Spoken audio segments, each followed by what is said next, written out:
Just left Vault 101, heading down to the wasteland for the first time. Well, don't forget to stop by Megaton. They've got a rip-roaring mac and cheese that'll make the capital wasteland seem just a little bit brighter. First thing they do is they take a cup and a half of panko breadcrumbs, and then they add 2 teaspoons of paprika. Paprika can be obtained by raiding local super duper marts. And then you just want to mix these two together.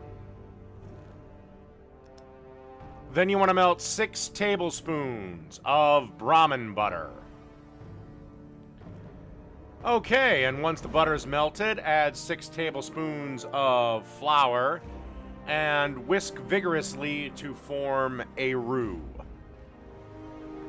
And once the roux is formed, slowly add in 4 cups of milk.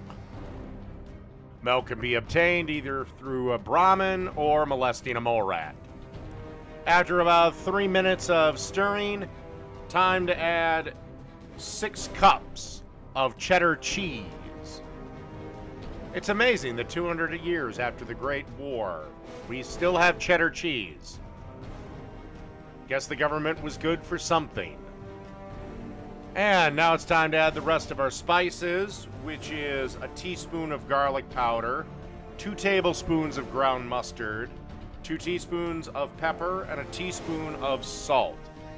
And then you just want to keep stirring this over a medium-low heat until the cheese is melted and the sauce is smooth. And we now have 1 pound of mac that's again been cooked 1 minute less than the package directions. Cooked it, drained it, and now we need to add the cheese sauce. Then you just want to stir this around, making sure everything is well incorporated. And to be brutally honest, this would be done right now. But oh no, we're not done yet. Right now you could serve this just like this as stovetop, but that's not what Megaton is known for. Okay, we place the mac and cheese in a 9x13 baking dish, and we preheated our oven to 400 degrees.